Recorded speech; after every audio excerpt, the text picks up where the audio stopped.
Friends, जय हिंद, वंदे मातरम। Welcome back to our YouTube channel. Friends, अगर आप पूरी दुनिया के अंदर अगर आप देखा जाए तो एक दबी दबी आवाज में आप देश जो है वो बात करने लगे हैं। और ये जो खबर है वो है कि वास्तव में आयतुल्लाह खुमैनी जो है अभी भी जिंदा है, ये सवाल जो है। और आज मैं आपको बताऊंगा कि इस चर्चा के पीछे का कारण क्या है। अगर आज पूरी दुनिया के अंदर अगर दबी ही आवाज में ये जो चर्चा उठ खड़ी हुई है, इसका वास्तव में जड़ में है क्या ऐसा कि अब दुनिया इस पर बात करना शुरू कर चुकी है कि वास्तव में आयतुल्लाह खुमैनी मरा ही नहीं है। क्या कारण है? देखिए, पहला नंबर एक, यानी मोसाद के द्वारा चाइनीज जो कैमरा हैं, यानी कि चाइना के अंदर जो स्मार्ट कैमराज हैं उनको, और चाइना का जो अपना डिजिटल इंफ्रास्ट्रक्चर है उस पर लगातार मोसाद के द्वारा अटैक किया जाना, उसको जो है लगातार उसके हैकर्स यानी कि जो मोसाद है उसकी अपनी जो इंटेलिजेंस एजेंसी है वो लगातार टारगेट कर रही हैं। क्यों है ऐसा? क्योंकि ऐसा माना जा रहा है कि चाइना की जो अपनी एजेंसी है, जो उनकी एमएमएस है, और उसी तरीका से जो रूस की एजेंसी है उनके द्वारा इजराइल के अटैक होने से पहले ही, यानी कि खुमैनी और उसकी पूरी जो टीम है, टनल्स के द्वारा उनको निकाल करके चाइना पहुंचा दिया गया। ऐसी जो बातें हैं अब जो निकल करके सामने आ रही, कारण क्या है इसके भी? इसका दूसरा कारण यह है कि देखिए, जिस तरीका से अमेरिका और इजराइल दावा कर रहे हैं, वास्तव में उनके पास में इस तरह के सबूत नहीं है कि वो ये कह सकें कि जो आयतुल्लाह खुमैनी है वो मारा जा चुका है। ऐसा कोई सबूत नहीं निकल करके आता है। देखिए, नहीं तो इसके कोई रेलिक्स मिले हैं, यानी कि जो अवशेष जो होते हैं, किसी भी तरीका के अवशेष इनकी पूरी टीम के जो है वो मिले ही नहीं है। किसी तरीका की जो पिक्चर्स हैं वो इनके निकल करके आई ही नहीं है सामने। एक तो ये कारण है कि अगर ऐसा तो है नहीं यार, कोई तो सबूत होता ना, छोटा मोटा, कुछ ही तरीका का कोई सबूत नहीं है। तीसरा यह है कि वास्तव में जो आयतुल्लाह खुमैनी है, जिस तरीका से ईरान जो है लगातार फाइट बैक कर रहा है, और उनका जो है जिस तरीका के आदेश बाहर से फॉलो अप उनका कर रहे हैं, इसका मतलब है कि वास्तव में जो ईरान का जो लीडरशिप थी वो आज भी जिंदी है। इसका मतलब है कि आयतुल्लाह खुमैनी और इनकी जो टीम है वो चाइना में बैठ करके के जो जितने भी जो संदेश हैं वो इजराइल यानी कि ईरान तक पहुंचाए जा रहे हैं, और इजराइल के द्वारा और अमेरिका के द्वारा जो अटैक किया जा रहा है उसके द्वारा जो है इसको फाइट बैक जो किया जा रहा है वो ईरान के द्वारा तभी किया जा रहा है क्योंकि उनके पास में जो आदेश है, उनकी अपनी जो लीडरशिप है और पूरी की पूरी जो स्ट्रेटजी बनाते थे वो लोग जो है आज भी जिंदा हैं, ऐसा बताया जा रहा है। और इस तरीका की जो मीडिया खबरें हैं अब दबे ही शब्दों में नहीं बल्कि ये निकल करके सामने आनी शुरू हुई हैं। और देखिए, जैसे जैसे ये युद्ध आगे बढ़ रहा है और अमेरिका इसमें जो है एक वीक पोजीशन में नहीं है, लेकिन हां, ऐसा नहीं है कि डोमिनेट पोजीशन कर रहा हो, ये भी नहीं है। धीरे धीरे आप देखेंगे कि आने वाले समय में ये जो है पहले भी, अच्छा एक बात और, चौथी बात और इसमें और देखिए, चौथी बात यह है कि आयतुल्लाह खुमैनी के मारे जाने की खबर कोई पहली बार नहीं है। यानी कि 6 बार अगर आप देखोगे 2000 से लेकर के 2006 के बीच में 6 बार अमेरिका और अमेरिका के जो एलाइड उन्होंने यह दावा किया था कि आयतुल्लाह खुमैनी को मार दिया गया है, लेकिन बार बार आयतुल्लाह खुमैनी जिंदे रहे हैं। इसका मतलब है कि इतिहास भी यह बताता है। और आज जिस तरीका से ईरान जो है फाइट बैक कर रहा है, बताया जा रहा है कि वास्तव में जो इनके नीति निर्माता हैं वो आज भी जिंदा हैं, और ये सब के सब टीम के रूप में बैठ करके चाइना के अंदर पूरी पॉलिसी जो है बनाई जा रही है। आगे देखेंगे इसके अंदर वास्तव में इसमें कितने दावे हैं और वास्तव में जो लड़ाई है ईरान इस तरीके से लड़ कैसे पा रहा है। देखिए, रहस्यमय दावे, मौत या सुरक्षित बचाव, दावों के विपरीत सबूत का अभाव, जैसे सद्दाम या लादेन के विपरीत। मैंने जैसे कि बताया कि अमेरिका के द्वारा जितने भी दावे उससे पहले गए गए, जैसे कि सद्दाम हुसैन मारा तो भैया उसकी तो पिक्चर अवेलेबल थी, जैसे कि लादेन मारा उसकी भी पिक्चर से मैं आगे और भी बताऊंगा आपको। तो ये जो भी मारे हैं और उनके वीडियो फोटोज जो है वो अमेरिका के द्वारा दिए गए थे, लेकिन जब बात आती है आयतुल्लाह खुमैनी की तो इनके तो कोई भी तरीका के वीडियो और फुटेज तो आए ही नहीं है। आगे देखना, रूस और चीन की खुफिया तंत्र। मैंने बताया कि जो एमएसएस और एसवीआर, ये चाइना और रूस की जो गुप्तचर एजेंसी हैं, इनके द्वारा इजराइल के अटैक करने से पहले ही इनकी पूरी इंफॉर्मेशन दे दी गई थी, और ये टनल से होते हुए इनको जो है चाइना पहुंचा दिया गया है। इस तरीका की जो खबर है, कारण आप जानते हो, देखिए चाइना और जो रूस है उनके पास में अपना जो खुफिया तंत्र है वो दुनिया का बेस्ट है अपने आप में। तो आप ये तो कह नहीं सकते कि ये मीटिंग कर रहे थे और अमेरिका ने और इजराइल ने बम डाल दिया और ये मर गए, इतना आसान तो नहीं है। आज जो दुनिया अगर दबे शब्दों में ये बात कर रही है तो उसके पीछे भाई किसी ना किसी तरीका का तो कारण है। और इतिहास बताता है कि 2001 से लेकर के, यानी कि 2000 से लेकर के 2006 के बीच में लगातार 6 बार दावे किए गए, लेकिन हर बार जो है आयतुल्लाह खुमैनी जो है वो जीवित बच करके निकले हैं। इससे आगे देखना, भू राजनीतिक और आर्थिक जो युद्ध है, मैंने जैसे कि बताया कि इजराइल और अमेरिका को किस तरीका से फाइट बैक ईरान कर रहा है, यह बिना किसी नीति निर्माता के तो हो नहीं सकता। जैसे कि मैंने बताया, एक वीडियो मैंने पहले बनाई थी कि यह जो युद्ध है वो पूरी तरीका से एसिमेट्रिक है। इसका मतलब यह है कि ईरान का जो है एक 32 लाख का जो ड्रोन है, शहीद ड्रोन, वो अमेरिका को 5 करोड़ की जो एंटी मिसाइल है उनको नष्ट कर रहा है। इसका मतलब है कि ईरान के 32 लाख और अमेरिका के 5 करोड़, यानी कि लगातार घाटे में अमेरिका जो है वो जा रहा है। इसका मतलब है कि ज्यादा समय तक फाइट बैक अमेरिका दे ही नहीं सकता ईरान को। अब देखिए, और जैसे कि ये तो हो गया कि ईरान का जो साइड ड्रोन है 136 ड्रोन और यहां पर अमेरिका की एक एंटी मिसाइल। इसका मतलब है कि बहुत बड़ा अंतर जो है वो आ रहा है। मध्य पूर्व पर नियंत्रण की जंग, अमेरिका ईरान के जरिए, देखिए एक और कारण भी था इसमें, मैंने 4 कारण बताए थे, और 5वां कारण यह है कि ईरान और रूस जो है वो अयतुल्ला खुमैनी को मरने नहीं दे सकते। कारण यह है कि इजराइल या रूस जो है वो नहीं चाहता कि ईरान के अंदर अमेरिका या अमेरिका की जितने भी और सहयोगी हैं उनकी पैठ बने, यानी कि इनका जो पिट्ठू है वो ईरान के अंदर आकर के शासन करे, क्योंकि ये इनके बैकयार्ड में आ जाएगा। यानी कि रूस का बैकयार्ड है ईरान, ईरान के अंदर बैठ करके इसकी जासूसी कर सकते हैं, जो कि लॉन्ग टर्म में बिल्कुल भी रूस के पक्ष में नहीं जाता। शॉर्ट टर्म में तो ठीक है भाई, उनको लाभ है, इसमें तेल महंगा बिक रहा है और प्रीमियम पे बिक रहा है, यानी कि भारत को डिस्काउंट भी ज्यादा नहीं देना पड़ रहा है। $5 का डिस्काउंट है जहां की $28 का डिस्काउंट था पर बैरल। तो सोचिए, ये सब बातें बताती हैं कि देखिए इतना आसान नहीं था कि चीन के द्वारा, अमेरिका के द्वारा जो है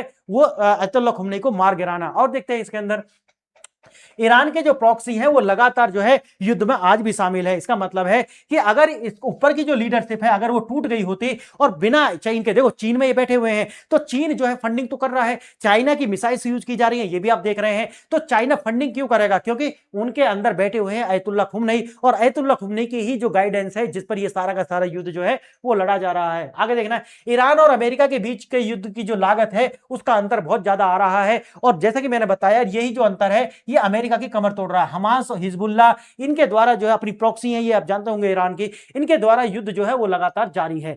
अब देखिए सवाल वही है कि वास्तव में अली खमेनी जो है वो जिंदा है? आगे देखिए, जितना मैंने आपको बताया है इससे तो यही लगता है पूरी दुनिया की जो मीडिया है दबे शब्दों में ही सही लेकिन इस बात पर चर्चा जरूर कर रही है। देखिए पहला प्रश्न देखिए, आधुनिक एसिमेट्रिक वॉरफेयर के संदर्भ में ईरान की रक्षा रणनीति मुख्य रूप से किस आर्थिक सिद्धांत पर आधारित है? पहला देखना, महंगी एंटी मिसाइल प्रणाली को घरेलू उत्पाद पर आयात निर्भर कम करना। दूसरा, कम लागत वाले ड्रोन्स यानी कि शाही ड्रोन 136 का उपयोग कर दुश्मन देशों के वित्तीय रूप में थकाना। तीसरा, रूस और चीन से उन्नत वायुसेना के बेड़े खरीदकर सीधे हवाई युद्ध करना। चौथा, प्रॉक्सी समूह को समाप्त कर सीधे तौर पर अमेरिकी सैन्य ठिकानों पर कब्जा करना। तो आंसर आप जानते नहीं तो मैं आपको लास्ट वाली स्लाइड पर इनके आंसर मिल जाएंगे। दूसरा प्रश्न देखना, रूस और चीन के भू राजनीतिक हित यानी कि जियोपॉलिटिकल इंटरेस्ट के अनुसार मध्य पूर्व में ईरान के वर्तमान शासन को बने रहना क्यों आवश्यक है? पहला, क्योंकि ईरान दोनों देशों के सीधे तौर पर सैन्य सुरक्षा और परमाणु हथियार प्रदान करता है। दूसरा, ताकि अमेरिका का मध्य पूर्व पर पूर्ण एकाधिकार न हो और 25 वर्षीय तेल समझौते जैसे आर्थिक हित जो है वो सुरक्षित रहे। तीसरा, क्योंकि ईरान वैश्विक स्तर पर रूस और चीन की मुद्रा का जो सबसे बड़ा खरीदार है। तीसरा, चौथा, ताकि इजराइल के साथ रूस और चीन के कूटनीतिक संबंधों को और मजबूत किया जा सके। आंसर जानते तो ठीक है, नहीं तो लास्ट में इनके आंसर मिल जाएंगे। थोड़ा देखिए विस्तार से देखेंगे।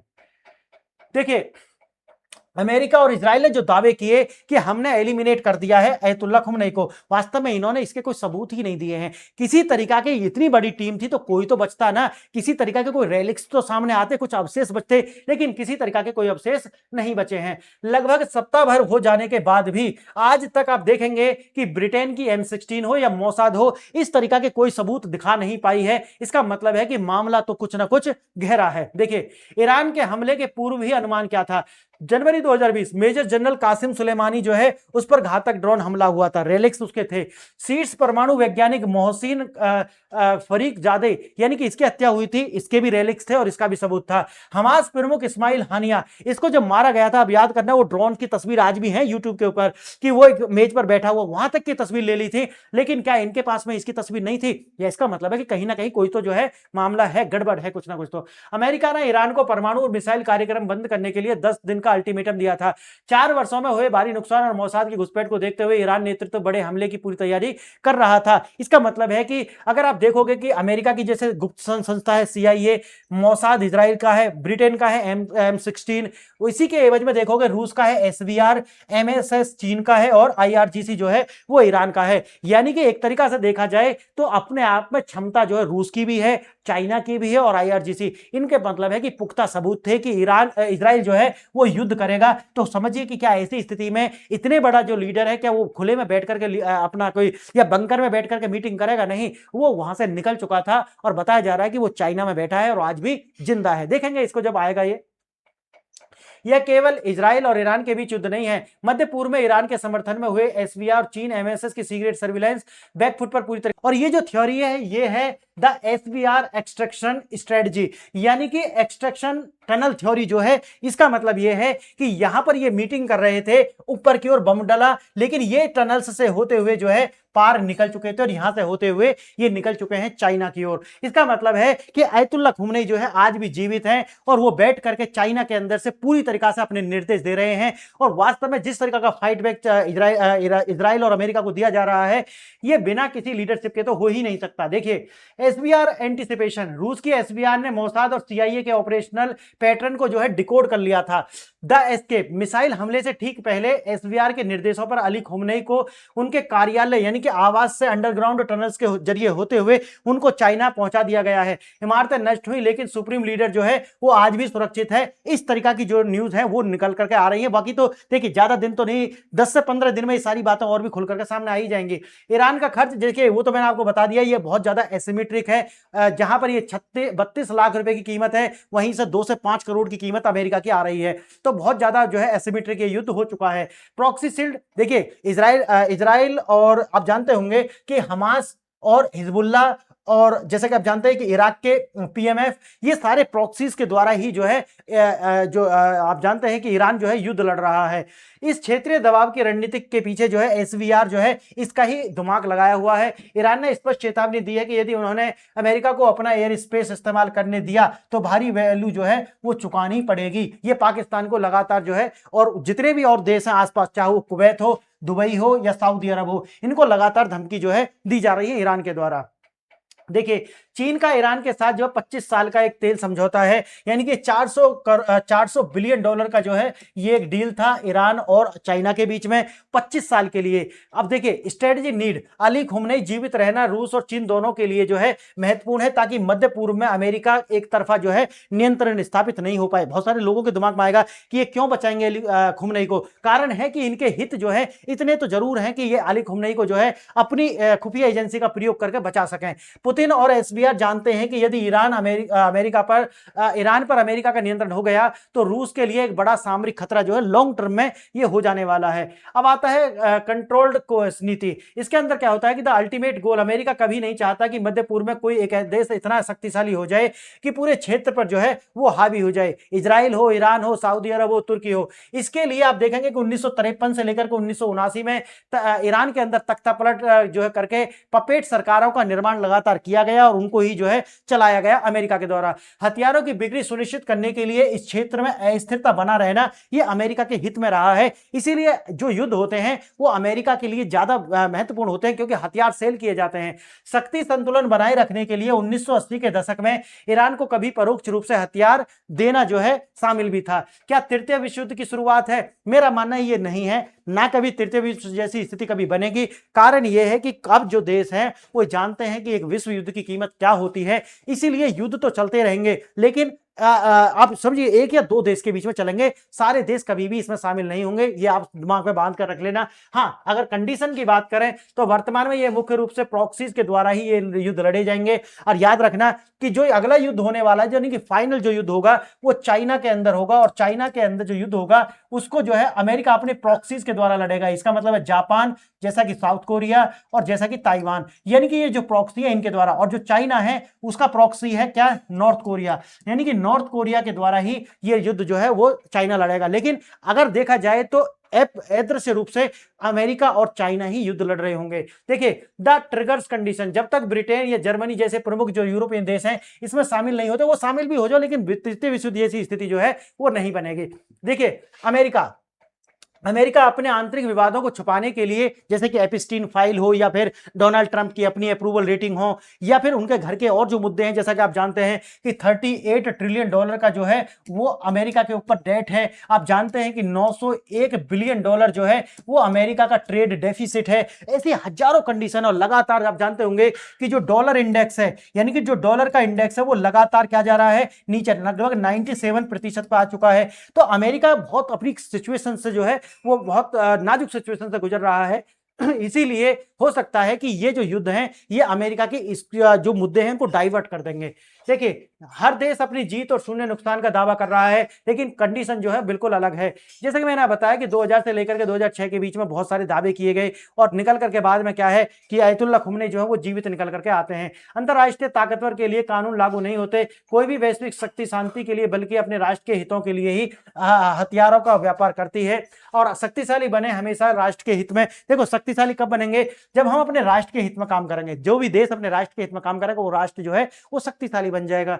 तो देखिए आज का जो मैंने आपको बताया है कि एक जो थ्योरी है वो ये निकल करके आती है कि देखिए अभी भी आयतुल्ला खुमैनी जीवित हैं और अगर ऐसा है तो ये आने वाले एक सप्ताह में बिल्कुल क्लियर हो जाएगा। जिस तरीका से मोसाद लगातार चाइना के अंदर अटैक कर रहा है उस तरीका से लगता है कि वो आयतुल्ला खुमैनी और उनकी जो टीम है वो अभी भी चाइना के अंदर है। देखिए आने वाले समय में क्या होगा देखेंगे। अगर आपको वीडियो पसंद आए तो चैनल को सब्सक्राइब कर लें और साथ ही साथ जो है मेरी ऐप है PRS ऑफिशियल, उसको डाउनलोड कर लें जो कि iOS और आपको एंड्रॉइड दोनों पर मिल जाएगी। तो वीडियो देखा इसके लिए धन्यवाद। जय हिंद, जय भारत।